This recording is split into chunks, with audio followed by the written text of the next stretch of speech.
Oops.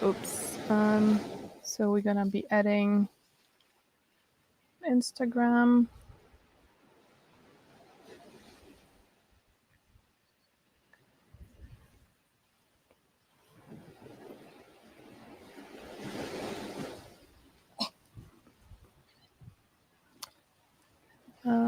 Hey, you guys, just give us a second. Wanna make sure Instagram fires off. There we go. And we should be good to go. Okay, well, welcome everybody. And we're talking about fibroids today as part of our conversation around estrogen dominance. As you probably can figure out, fibroids are a big symptom of estrogen dominance, and that's why we're talking about it. I want to give you a heads up, I am melting here. It's 103 degrees outside. It's like 42 centigrades, hardly any breeze. I'm sitting comfortably under a palapa, which is like that structure. There's bees everywhere, and one of them just keeps going between my legs. So if you see me screaming and just throwing my laptop off, then you know why. I gave you a heads up. It's a strange day, but it's gonna be cooling off after this. So that's the good news about this whole thing. And it's been snowing in Colorado, so maybe I should stop complaining.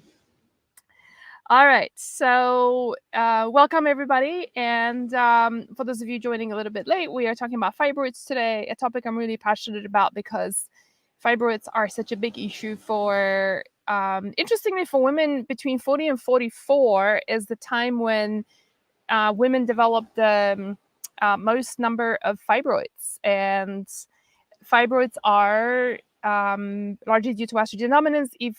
Who wants to guess why the 40 to 42 age group is when we are having the highest number of people developing fibroids?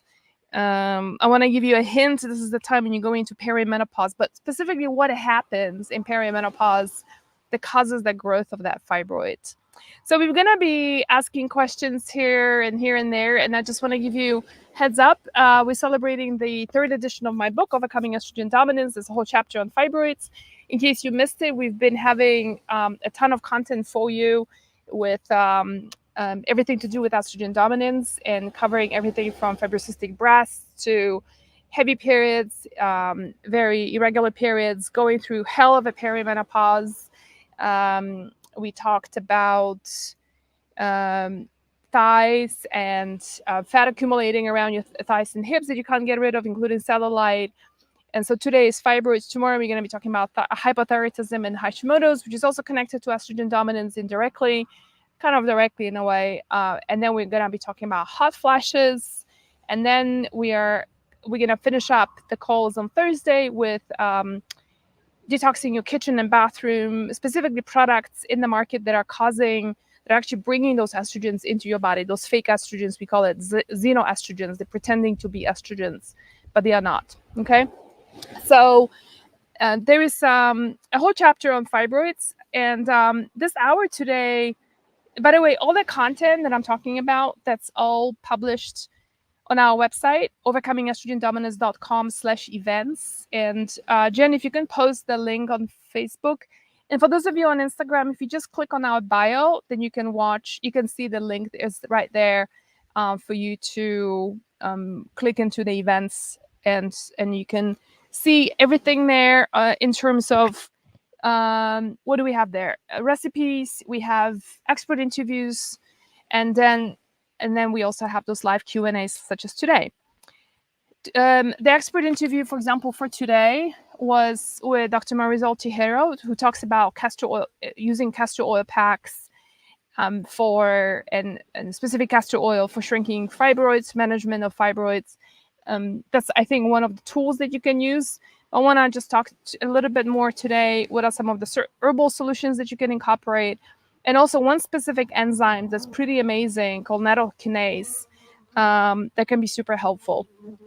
If I'm appearing to be distracted, that's because there literally is, like, I don't know, I feel like we're getting, there's probably like 20 bees flying around me right now. And it's kind of, like, I'm not afraid of bees, and as long as I don't touch them, I know I'm going to be okay. But it's still kind of unpleasant feeling. Anyway, For those of you who are asking me, I'm in Mexico on the Caribbean side. I'm spending the winter here.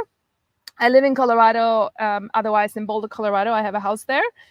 And this winter, I just wanted to be in a place that is warm.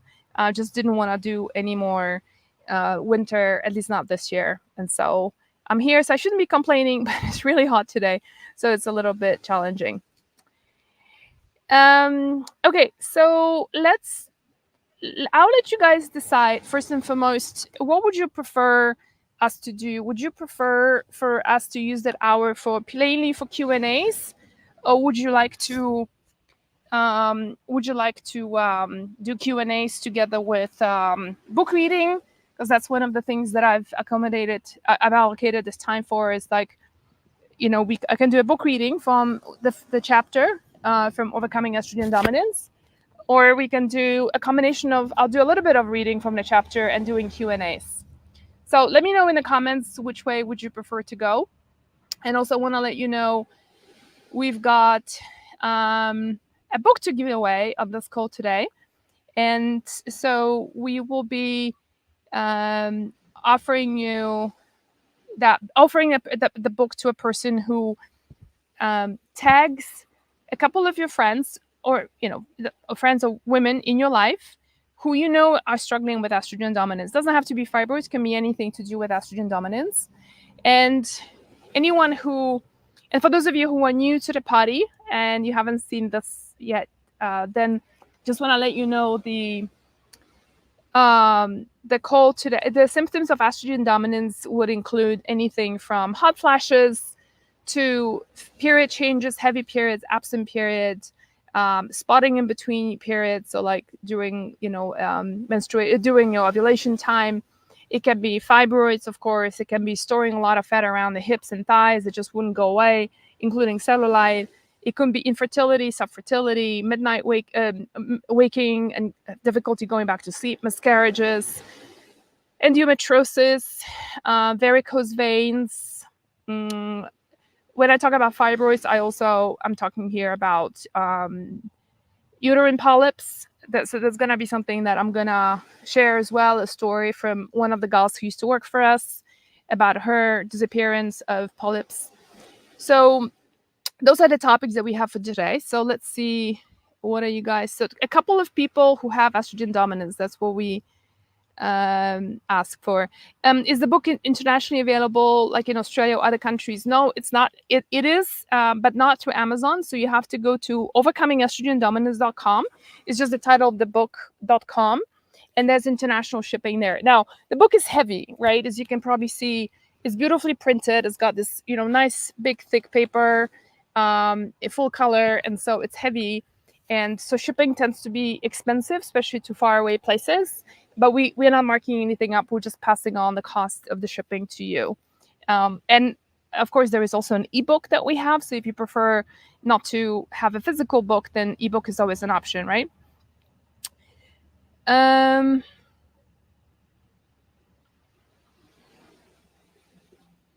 Okay, so I'm getting there's quite a lot of requests for reading, and there's also quite a request for doing both. Combination of both is better. Okay, so let's do both.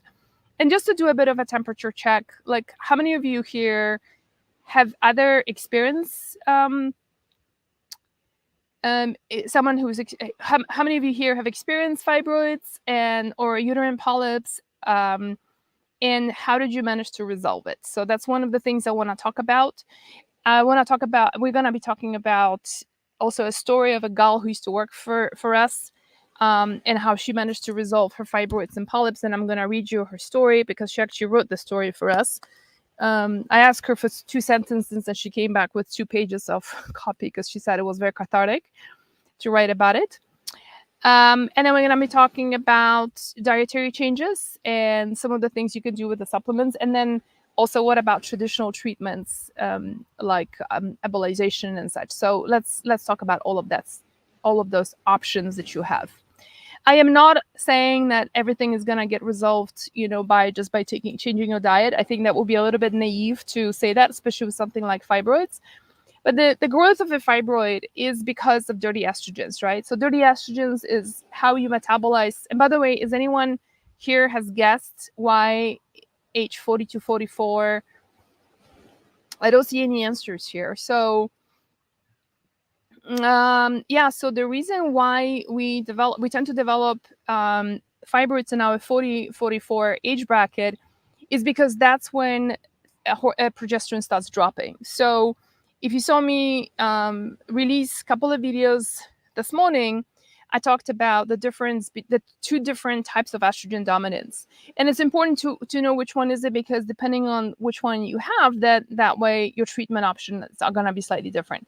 So type 1 estrogen dominance is when your estrogen to progesterone ratio is off. And this is the part of the reason why estrogen fibroids can grow, is because you tend to still produce a decent amount of estrogen, even if it's slightly lower than your 20s or 30s, which most likely will be. But progesterone tends to drop way faster after we turn 40.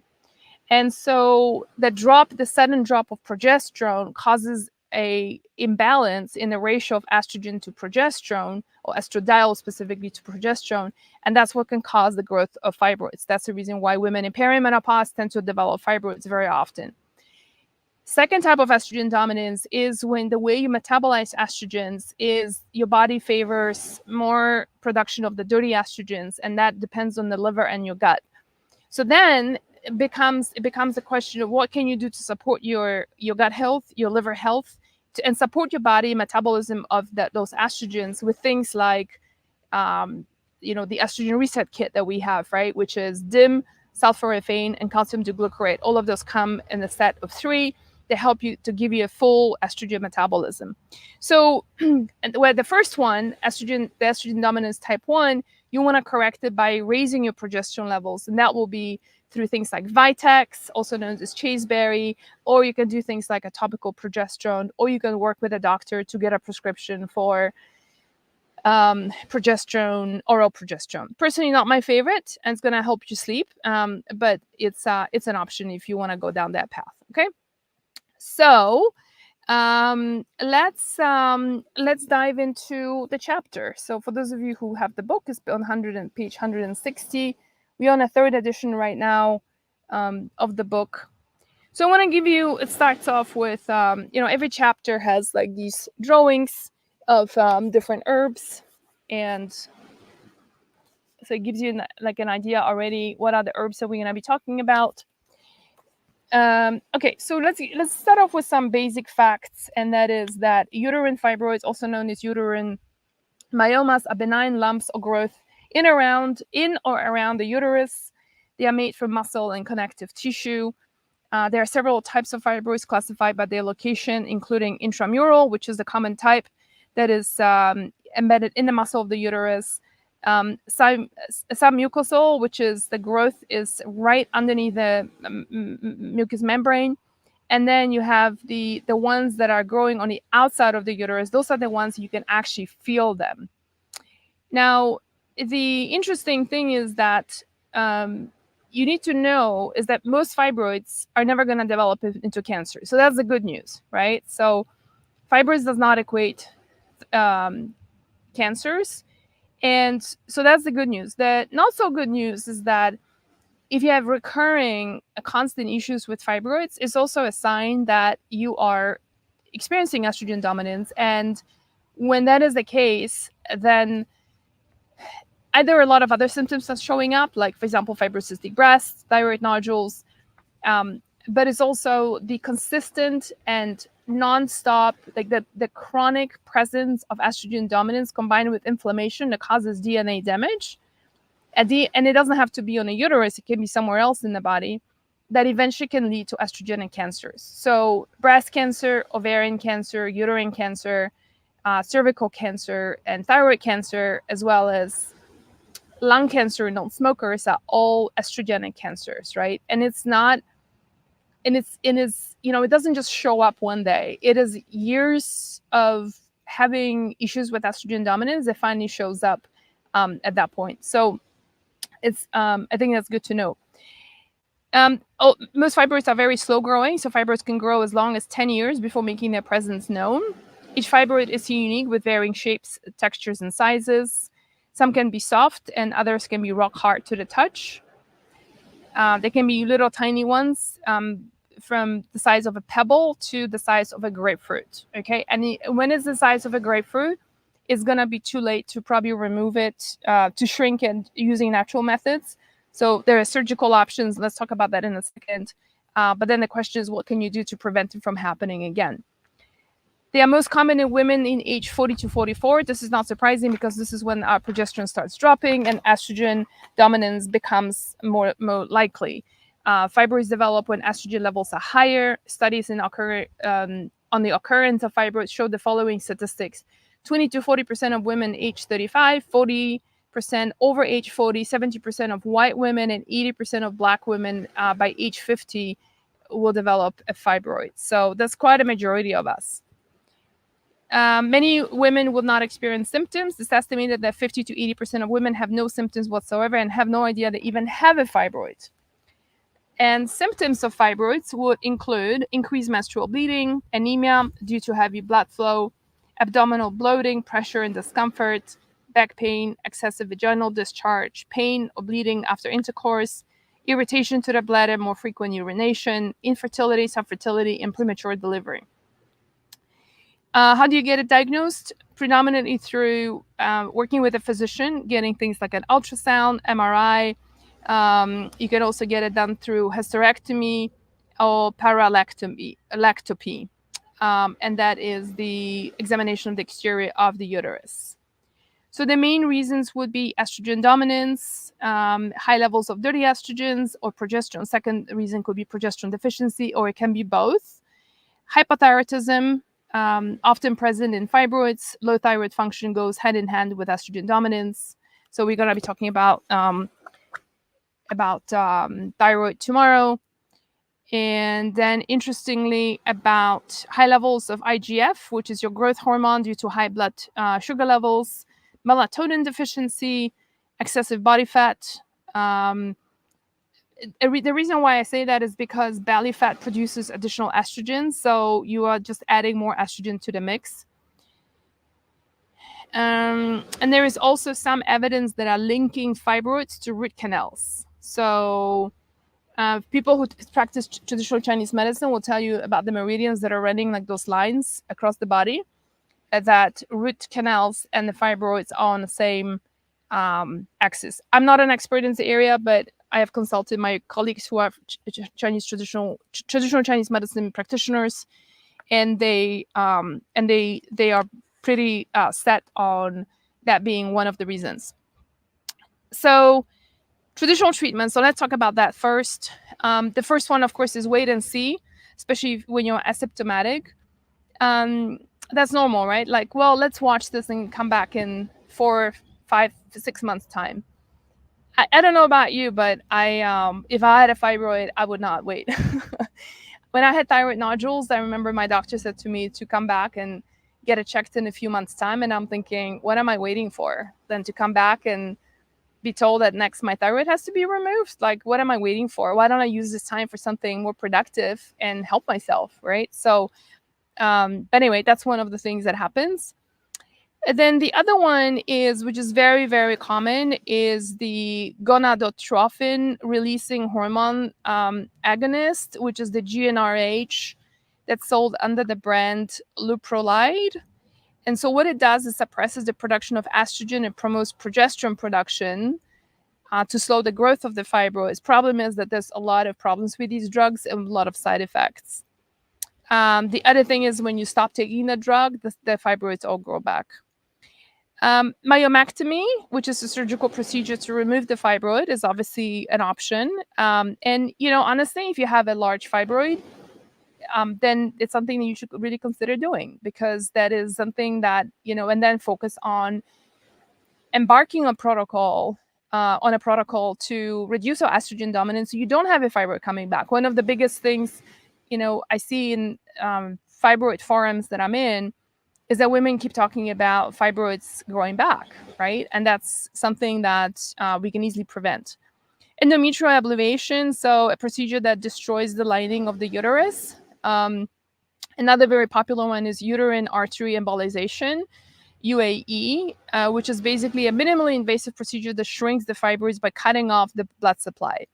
to the fibroid, right? So that's probably one of the best ones from these options. If I had a fibroid, I would consider that. But again, like, you cut off the blood supply to one spot, and what about, another part of your uterus, right? Or having, fibroids, or having other symptoms of estrogen dominance, like now developing fibrocystic breasts, or having benign lumps on your breast, right? Or developing thyroid nodules. And it just doesn't stop there. So then I read about in the book, then the problem with all these approaches is that they don't address the root cause of the problem, estrogen dominance. We're still, if left unaddressed, estrogen dominance can manifest in other conditions like thyroid nodules, fibrocystic breast, estrogenic cancer. This is the reason why the best approach is to treat estrogen dominance and fibroids proactively. I've seen this time and again, how the fibroids can shrink when we address our estrogen-related imbalances. So I want to... so let's talk about solutions next. And then I want to read you something from a blog post that was written by a woman who used to work for me. Her name is Darlene. Just to give you an idea of like how making changes can really make a difference. So the whole book is based on the whole idea of embarking on a really nice anti-inflammatory diet that's not just low inflammation, but it also contains a lot of nutrient-dense foods, as well as helps you detox your liver and support your liver health by incorporating the foods that we have in here for you. So the book has recipes, and so the recipes are all at the back here. Let me flip it the other way. I'm not flipping it the right way. So the book also has, as you can see, recipes here, and there are meal plans for you, so that 2-week meal plans. It gives you an idea of where you can get started, and it helps you to support your liver function, balance your blood sugar levels, and lower the inflammation through the foods that we have here in the book for you. In the meantime, while you're doing that for the 28 days, there's a few things you can do to implement on a supplement side. So remember, my approach is always, you cannot out-supplement a good diet, okay? No matter if your diet is rubbish, is crap, it is highly inflammatory, and you're popping like $500, $700 worth of supplements every month, it's not going to solve the problem, right? So I just want to be super clear on that. Diet is your first go-to, is your baseline thing. And then after that, we start layering in all these other things. So one of the cool things that you're going to be reading more from us today, we're going to be releasing some nice social media education on, is an incredible enzyme called nattokinase. So for those of you who've been to Japan, or maybe you like Japanese food, natto, N-A-T-T-O, it's like blue cheese for the Japanese. It's fermented soybeans that are kind of gooey, and they are very pungent. It literally tastes very, very similar to blue cheese in France.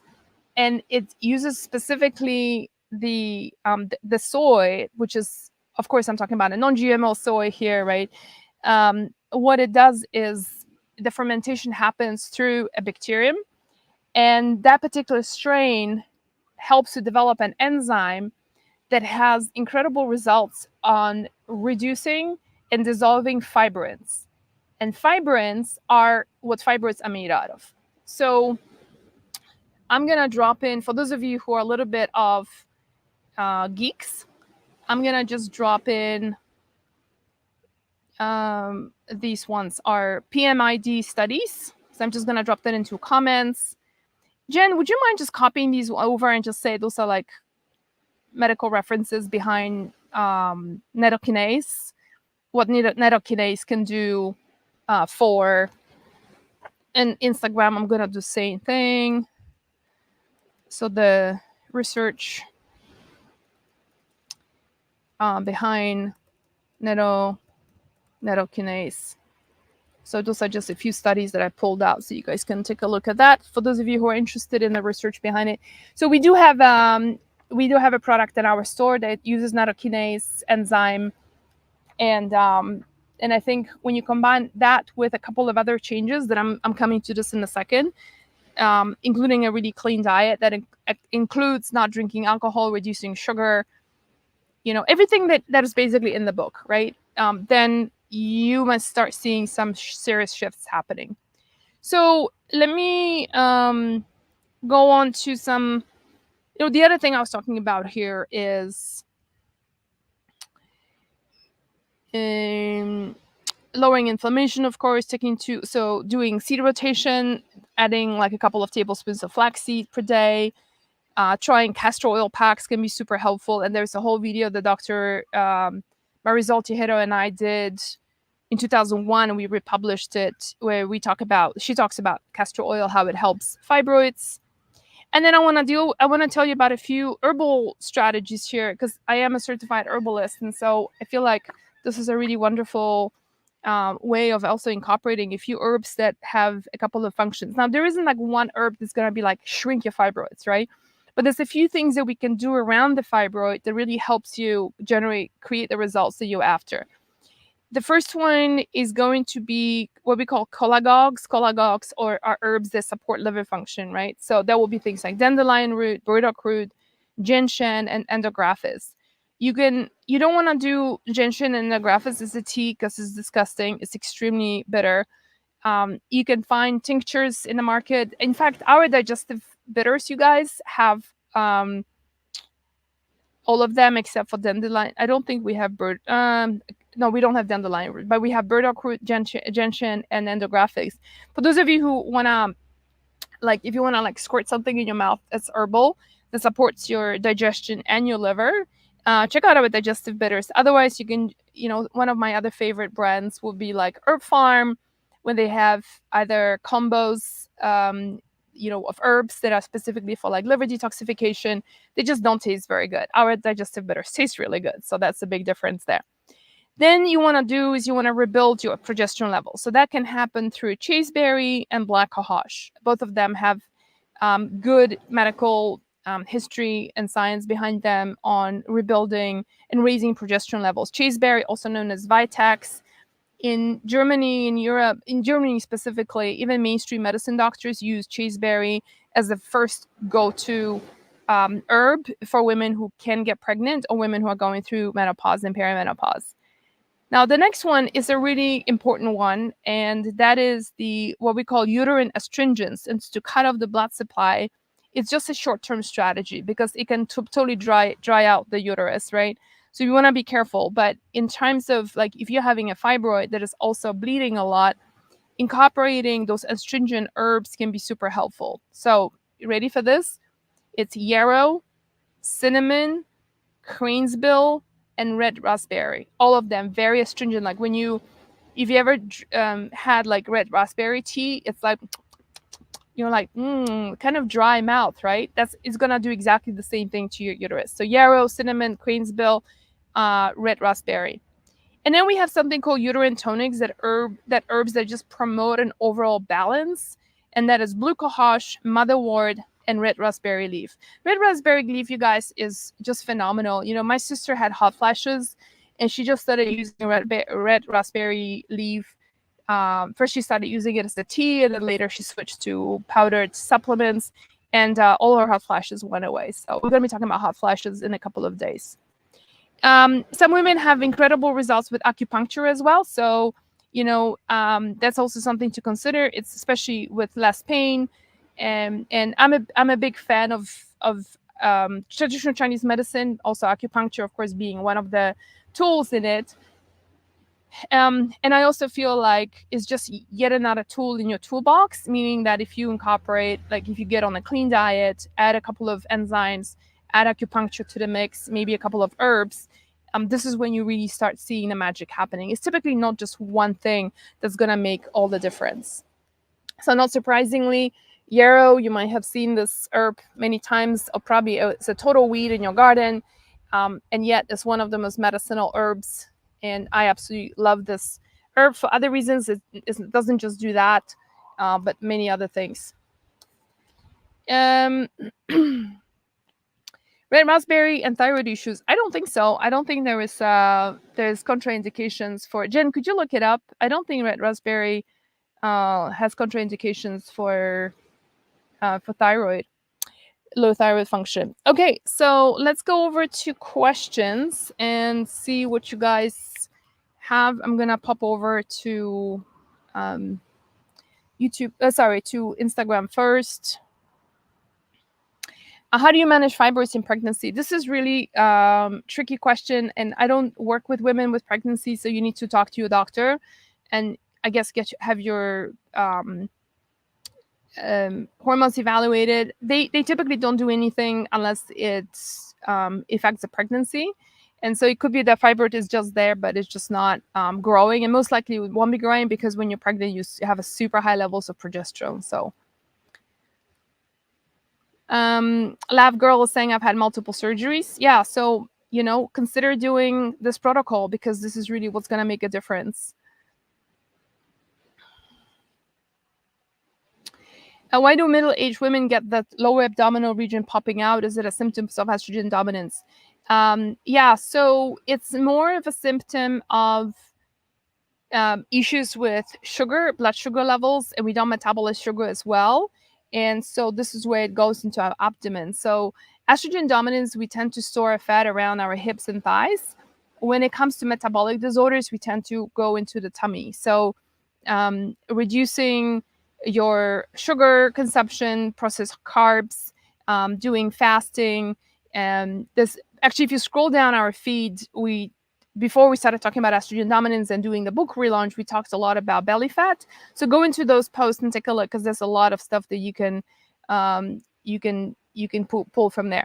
Avoiding caffeine has helped me a lot. Elena is saying, thank you for sharing. Yeah, so avoiding caffeine. That's great to hear because a lot of women are not willing to give up caffeine, and so at least if you can give up coffee but then have other sources of caffeine like black tea or white tea or green tea are great options.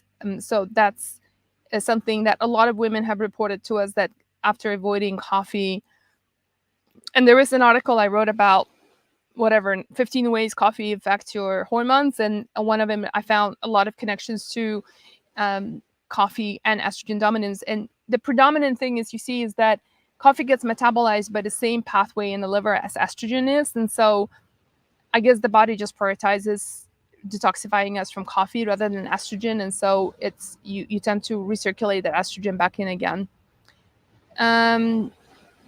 Cottage,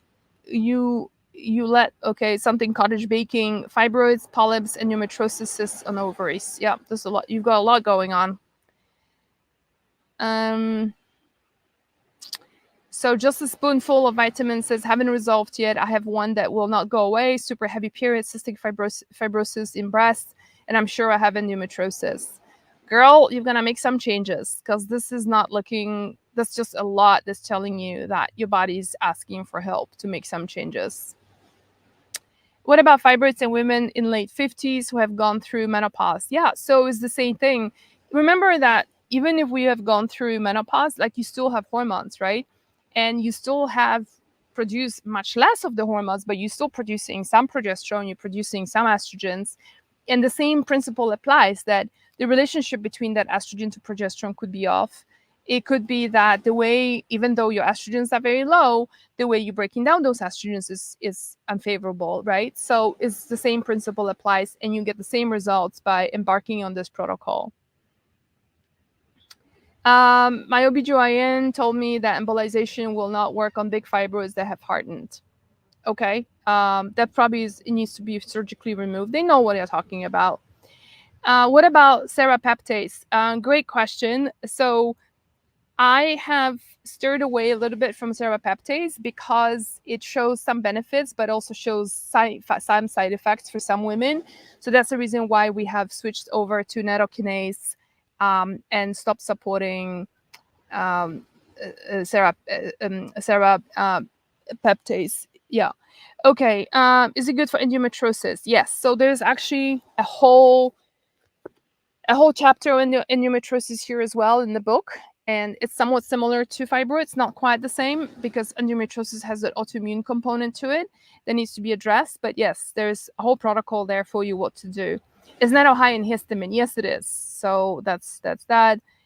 Is the talk going to be recorded? Yes, then I'm going to post it after we finish recording.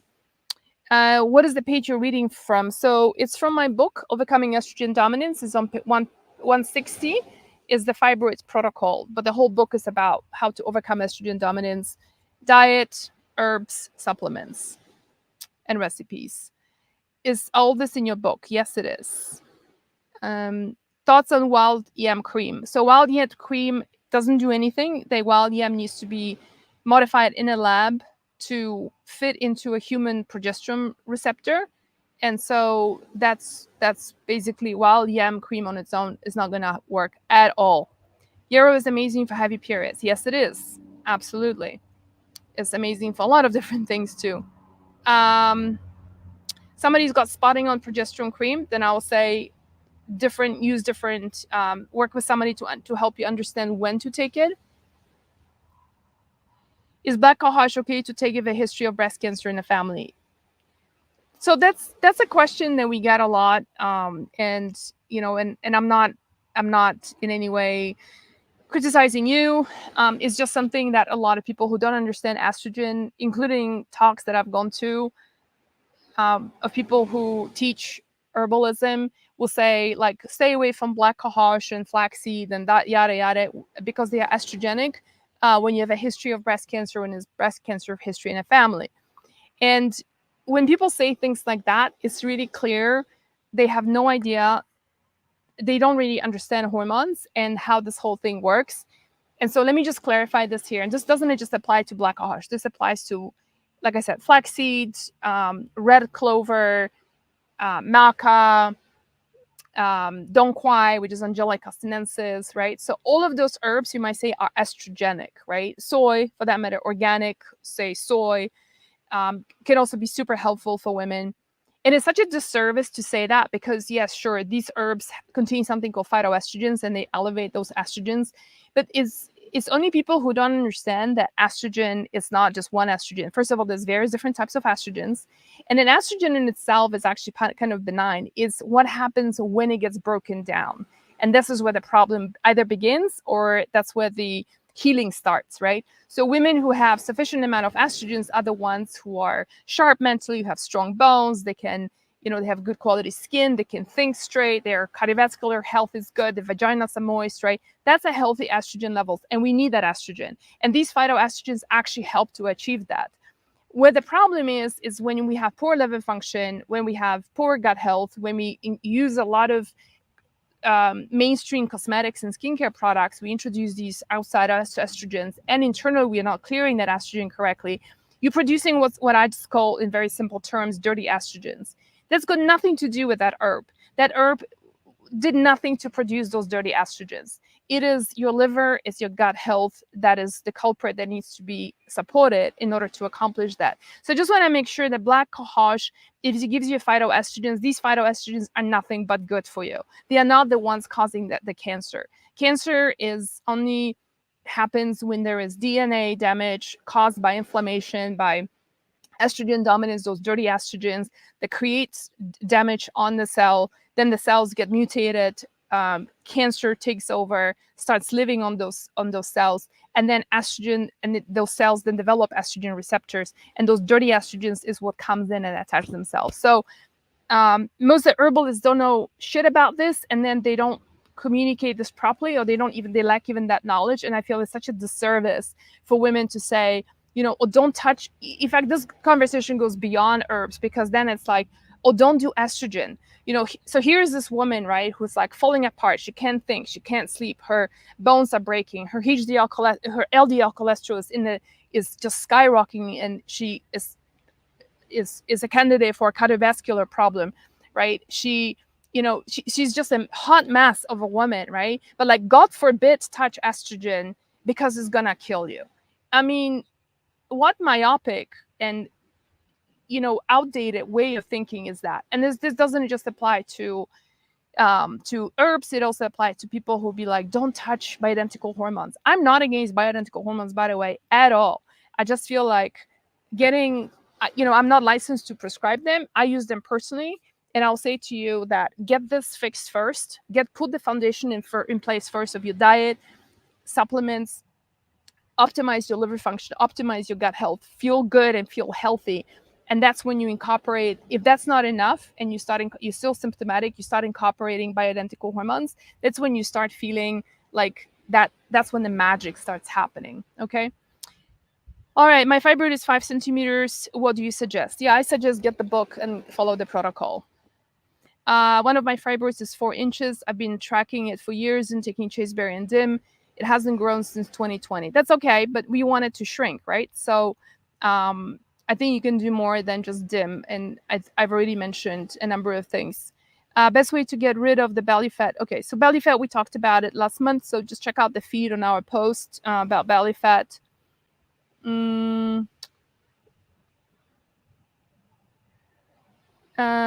you guys, for those of you asking about replay, there's going to be a replay for this.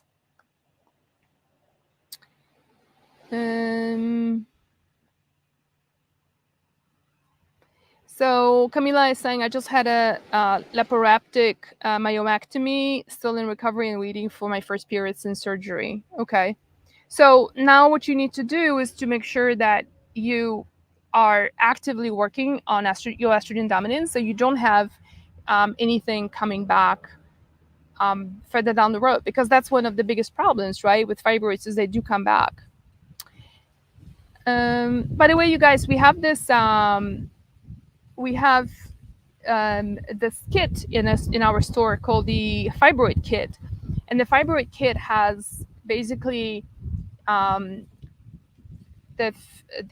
fibro support, which is the nattokinase enzyme. It has DIM, and it has brocopyrrole, which is sulforaphane, in it. So it helps you with estrogen metabolism, and it also helps to dissolve the tissue of the fibroid, the fibrins. This is saying, I have adenomyosis and menopausal. I have declined estrogen production, but is it possible that I'm producing dirty estrogens? It's definitely possible. Yeah, and especially if you're still having fibroids. And should I avoid soy? It depends what soy and what form. If you're talking about like organic unprocessed soy, like natto, or tempeh, that's fine. If you're talking about something ultra processed like soy milk and all sorts of fake soy products, then that's absolutely no. Can resveratrol help fibroids? Not on its own, no. Can you take too much black cohosh? I had to increase mine due to hot flashes coming back. Yeah, sure. There's always such a thing as too much of anything, so you need to check out what's your dose, and everybody has a little different dose. So I'm just gonna pause questions in a second. I want to read you guys from an article that, not the whole thing, of course, but so there was a woman who used to work with me many years ago. In fact, let's take a look. When was this article published? And this was published in 2016. Gosh. And she had already left my business, and then she reached out and she said, no, I reached out to her and said, hey, do you want to tell us about how the protocol changes have helped your fibroids and polyps? And she said, yeah, I'll write you. What do you want? And I said, just write me a couple of sentences. And then she ended up writing a whole article about it. So, and for those of you who are interested, let me share this.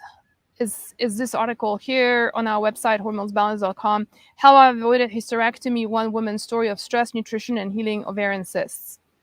So her name is Darlene, and Darlene worked with me for a couple of years. And to be perfectly honest, it's a very different feeling compared to my current team. Actually, it taught me a great lesson of working with her, was that I didn't really feel like she was 100% into that lifestyle.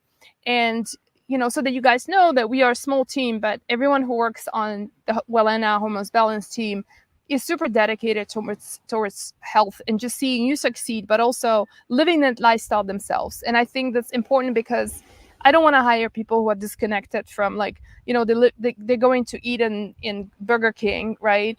And then, here they are giving you nutritional advice that is just like taken out of the out of nowhere, right? So I feel like Darlene was a little bit of those that are like, she was kind of skeptical about what I was teaching, to be perfectly honest, and that's probably one of the reasons why we never really got too close. Anyway, so she ends up writing this really wrong article, and I want to just I want to just read you the section that she said about what happened, what she did. Actually, let me just read the about the diagnosis. So she was diagnosed with, let's see. So she was diagnosed basically with ovarian cysts and uterine polyps. That's what she had. Okay. So she said, my gynecologist offered me two choices. Since the cysts were benign, she said I could do have a hysterectomy and just be done with it. Or number two, have another hysterectomy, right? So, and then ask her to come back in 6 months' time or so. So then she said, she came to me and she's like, what do you do? So she wrote here, I was consistent with seed cycling. I regularly consume lacto-fermented pickles and sauerkraut. I made sure to stay away from wheat, dairy, and sugar. I ate a lot of veggies, especially cooked crucifers. In case you don't know, crucifers are like all your broccoli, cauliflower, collard greens, radishes, etc. I made sure to start my day with a PFF breakfast, protein, fat, and fiber kind of a breakfast, and not sugar, right? As much as possible, I use superfoods like camu camu, broccoli sprouts instead of supplements. I couldn't bring myself to eat organ meat, but I compromised with finding a high-quality desiccated liver supplement. I did a liver detox and regularly drank dandelion and chicory root tea. I cut my workload down to a bare minimum. I delegated some household responsibilities. Okay. So then 10 weeks passed, and then she says the result. 10 weeks passed, and my follow-up ultrasound, I was half expecting to walk out of the office with an appointment card in hand for hysterectomy. I was as surprised as my doctor. She was stunned, actually, to find that the polyps were gone and the cysts, while still there, had shrunk. We agreed on one more follow-up ultrasound in 4 months' time. I continued the same herbs, adding in some foods based on constitution, acupuncture appointments. So she talks about that. And then she said that in my most recent visit a few weeks ago, my ultrasound showed that there was one cyst remaining that was about 3 mm in diameter, and my doctor suspected it might be scar tissue from the previous hysterectoscopy. Because of these results, we decided that I no longer have to come in for follow-ups unless I begin having symptoms again. Yay. Okay, so this is, I'm sharing this with you because this was one heck of a very, very skeptical individual who was kind of working with me because it was a job rather than her interest. And then when she actually had a problem, right, kudos to her. She really embraced what I was teaching. This is even before my book came out. I mean, 2016, you guys, I didn't even have my first book. But I was already teaching that stuff, right?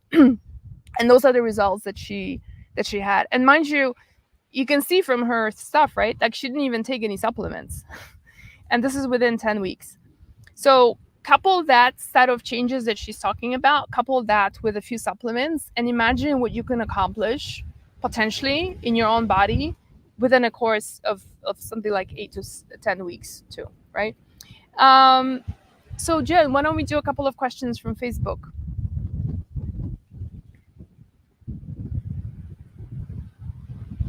Do you have a book we can read on? Yeah, that's what this whole call is about. It's called Overcoming Estrogen Dominance. You can get it on Amazon.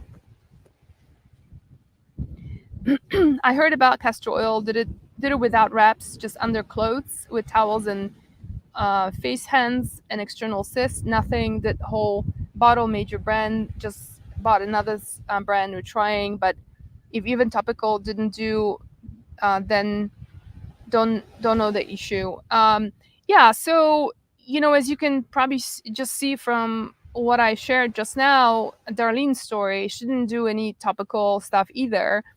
She just focused on doing a proper diet. My recommendation for you is also to do the nattokinase enzyme and then see what results you can get, because it's not, And here's another, like, I'm not dissing castor oil. I think castor oil is amazing.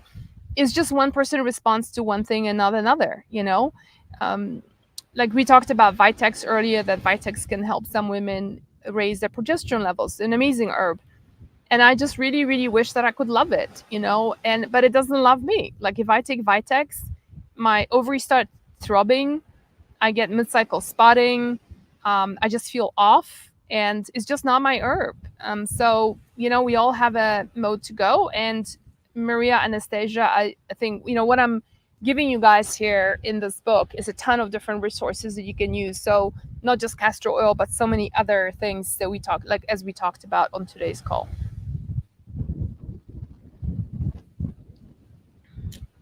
Have newer fibroid issues recent years with pelvic pain after cycle and year ending. Can be strong, irritate bladder, irritate sensation in pelvic. So sulforaphane, primrose oil can due to stomach gastritis, etc. I'm not sure if I understand the question. Are you asking if sulforaphane and primrose oil are okay if you have stomach gastritis? I don't see a reason why not. Gastritis typically is not, these things are not contraindicated for gastritis. You might want to do your own research on that. Okay, let's do the next one. Carrie saying, my ND told me fibroids could possibly a parasite and castor oil packs could release them. Is that true? You know, I haven't seen that. And parasites are an interesting topic because parasites can be so connected to so many different amazing, incredible symptoms that are just mind-boggling. Like people can go on for years combating something, and then they go on a parasite protocol, and all their ringing in the ears, hair loss, eyesight improves. It's just extraordinary. So I'm not saying that's not possible, but all I'm offering is that here is like, if you have not done much about the fibroids, if you haven't exhausted all sound, logical, grounded, well-researched options about estrogen dominance, then try them first, what's in the book, and then come back and say that didn't work, and then maybe look at other options. Yeah. Okay. That's, Sarah is saying, I have a 7-centimeter fibroid. My gynae has suggested a full hysterectomy. I'm not convinced and would like to explore a less non-invasive procedure such as UAE.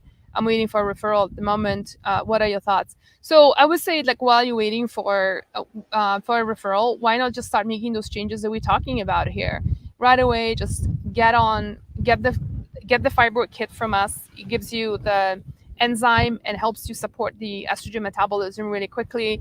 Get on a proper diet like Pronto, and if you can hold it off for, you know, until your next appointment, and see whether that 7 centimeters maybe became 6 centimeters in that time. You know, if your body responds to it well. I mean, I have seen women, so like what I read you just now from Darlene, this was within a course of 10 weeks, right? So that's 2.5 months. If you can just do what she did and more, because she really didn't do any supplements, remember, right? She just did like a few dietary changes. Even that, it was like, you could see she was kind of pick and choose what she wanted to do. Even that was already great, and all her fibroids disappeared and her polyps shrunk, right? So, and then another, what is it, a few weeks later, again, it's like all of it disappeared. It was only scar tissue. So the body can respond really quickly. I don't know. If I were you, I would just be like all over the protocol and just get started and see where that takes you. Can you ship the book to Canada? Yes. So we can go to, Jen, would you mind posting the URL? Just www.overcomingestrogendominance.com. Go under the international section, and then you can buy the book there. You can also buy the book in the ebook version. That way you don't have any shipping costs. But I understand some people, like I'm also a bit old school. Maybe I'm just a tactile kind of a person. Like I want to hold a book rather than just have it on my iPad and just like be looking at more blue light, you know. Try not to look at more blue light, especially during the night. I recently found out I have multiple fibroids along with anemia. Is Inodol, Forte, and green tea extract okay? Anything I can recommend for heavy bleeding during periods? Yeah, they're fine. I would also recommend to change your diet just based on what we were talking about here, and especially getting off gluten and dairy and minimizing coffee and substituting to other caffeinated drinks. And then also try some of the supplements that we talked about, like supporting your liver with our digestive bitters. And then you can also incorporate, just go and get online like the yarrow, crane's bill, those all the astringent herbs to basically start slowing down the bleeding during that time.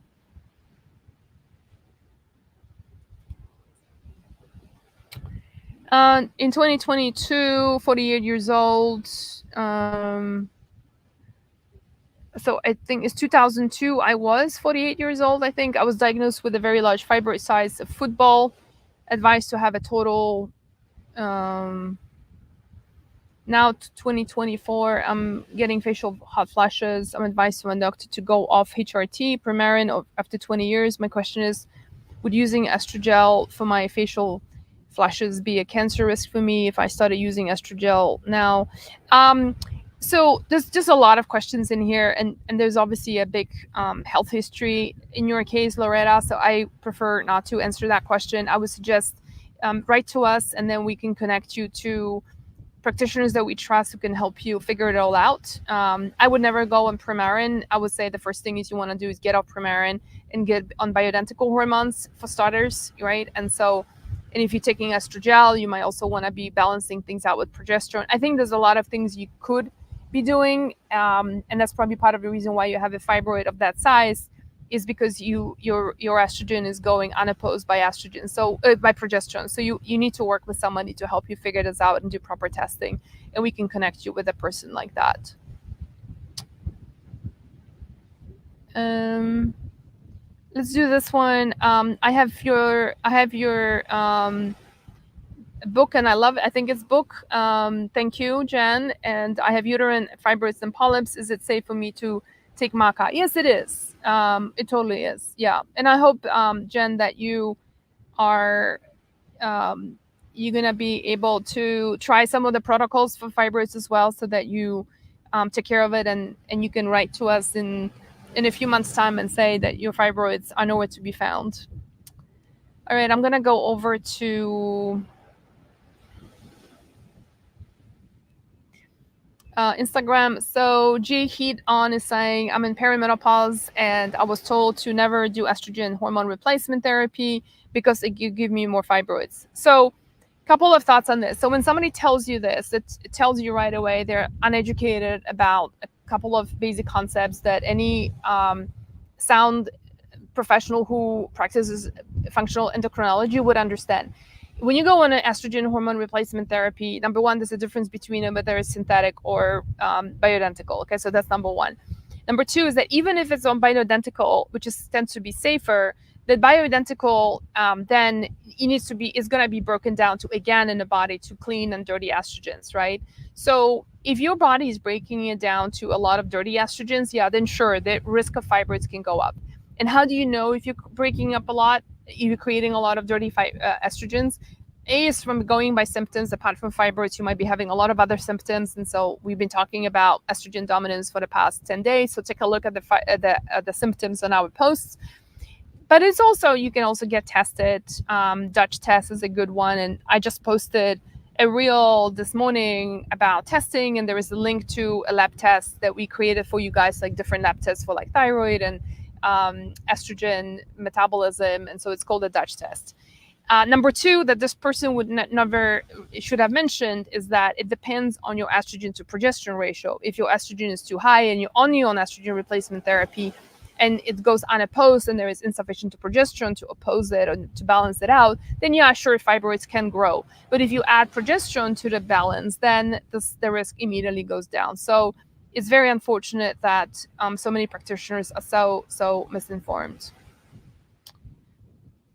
Riddle Integrative Wellness saying, just got your book and love it so much. Thank you. And for those of you who got the book, if you want to help us a little, then leave us a review on Amazon if you got it there. MTK Deputy saying, my hormone test came back normal, but I have recurrent fibroadenomas and cysts. Will this information in the book still work even if not officially diagnosed with estrogen dominance? Totally, yes. Absolutely. And one of the things, when you say tests, if if there were blood tests done. So I tell you that right away, that's useless. Like if it's blood for thyroid, blood sugar levels, LH, FSH are great medium of testing. When it comes to your steroid hormones, you want to do it through urine. Next best second is going to be saliva. I prefer urine. I think it's a lot more accurate. And in urine, there's only one lab doing it. Oh, there's actually two labs now. The one that you can order yourself is Dutch, DUTCH, where it shows you how you're metabolizing those estrogens. And then, when I was in private practice, these labs, the urine tests were not available yet, right? So women will come into my practice and will be like, "Oh, my doctor says my hormones are great, my estrogen is great, my progesterone is perfect, right? My thyroid is maybe a little bit off." But then this person is like losing hair, she can't sleep, she's got fibrocystic breasts, she's got like fibroids removed 3 times already, right? She can't get pregnant. I mean, the list just goes on. And so a good physician would never just look at labs, would always look at the person and her symptoms. So that's really important to understand that, and make sure you work with somebody who really understands hormones beyond the allopathic medicines framework, and practices functional medicine. So yes, the information in the book will definitely help you with estrogen dominance. And like I've said this before, and I will say it again. Look, this is not like some weird diet that I'm asking you to do. It's not like you're gonna be only eating meat or only eating broccoli all day. It's not like you're gonna be eating broccoli for 4 hours a day only and then starving for the rest. Like none of that. You know what I mean? Like your partner, whether it's a man or a woman, can get on this and actually start feeling amazing. So I just want to, just say that I think I'm a fairly balanced person, and with a no nonsense approach to things. And honestly, I eat like this every day. On these principles, of course, not every single one of these recipes, but just based on these principles. And so it's not going to hurt you. In fact, a lot of women who start cooking this way, suddenly you say like, then my kids are feeling better. They've got less ADD and ADHD. My husband is snoring a lot less. My husband is actually interested in sex again. And, and guess what? Like, oh, I forgot to mention, we talk about estrogen dominance in a context of women. But do you know what are symptoms of estrogen dominance in men? Men boobs, prostate problems, prostate cancers. Like, how many men have that? I read somewhere the other day that breast augmentation in men is one of the fastest growing surgeries, as in reduction, of course, right? And you're thinking, wait a second, like maybe the dude is just so estrogenic. How about we try to do something around his estrogen, right? So anyway, all right. So one more little thing before we're gonna start wrapping up, because we're way over time. But I just want to say, tag 2 other friends who you think might be having estrogen dominance, and we're gonna be wrapping up in a second with a book giveaway. We're giving a book away on every call, so we'll do that today as well. And we're gonna it's gonna be based on your participation and participation in helping inform other people. Aga is saying, Agape Creative is saying, I have fatty liver. Will berberine help with this? I have a slender figure. I don't really eat fatty foods. Would you recommend? Yeah, sure. I mean, berberine is just one great herb. But then the question is, what do you do for your diet? What do you drink? How much coffee do you drink? How much alcohol do you do? How much sugar do you do? Right? Like those are the things. Sugar is what causes your fatty liver. Like the question is, ask yourself what is causing your fatty liver in the first place. Because taking berberine itself without making the modifications of what you're putting in your body is going to be a bit of a futile effort. For those of you asking about Hashimoto's and thyroid, we're going to be talking about that tomorrow. That's a very, very close topic to my heart, because this actually, the diagnosis of Hashimoto's, I had Hashimoto's, I should probably say I still have Hashimoto's under remission and management, is what put me on this trajectory. And so we're going to be talking about that tomorrow. Yes, sure, there's the connection between low thyroid function, autoimmune diseases, and fibroids is huge, and we're going to be talking about that tomorrow. One of the things is that when you have estrogen dominance, it creates a conversion problem from T4 hormone to T3, and excess estrogen can cause the autoimmune autoimmunity to be extra fired up.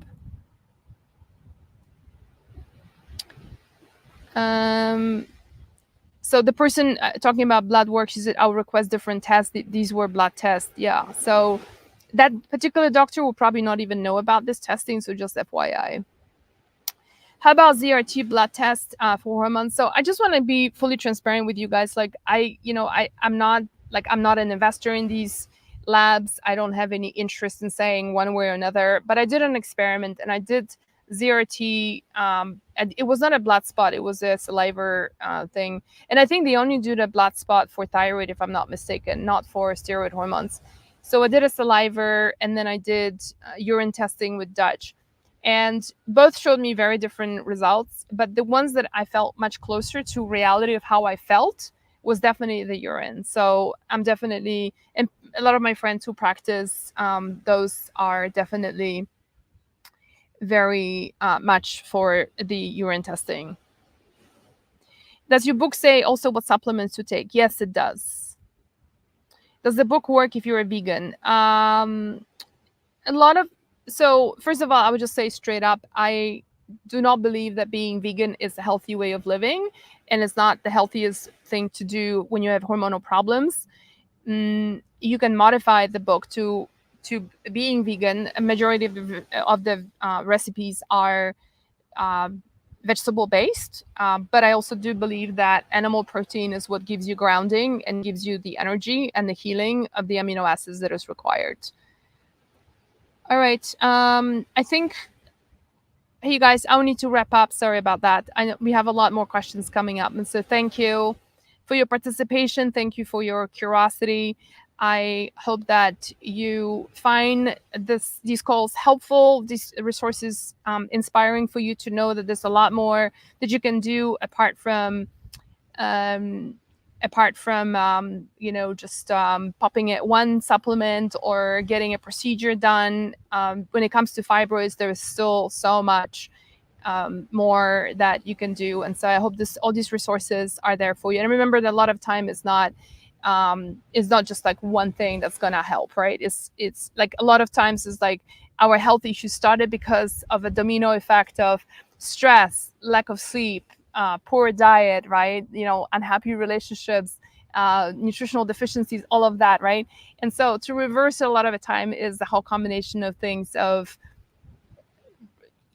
fixing your diet, replenishing yourself with the nutrients, with supplements, right? And supporting your liver function, and kind of, so it's not just one thing. So anyway, I hope this platform is helpful for you. And thank you for your participation today. Jen, let's just pick a winner for today, and we'll go to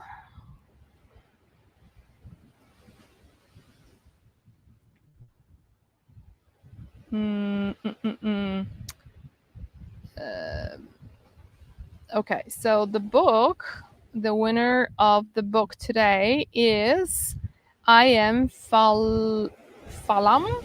I Am Falam. Is that what it is?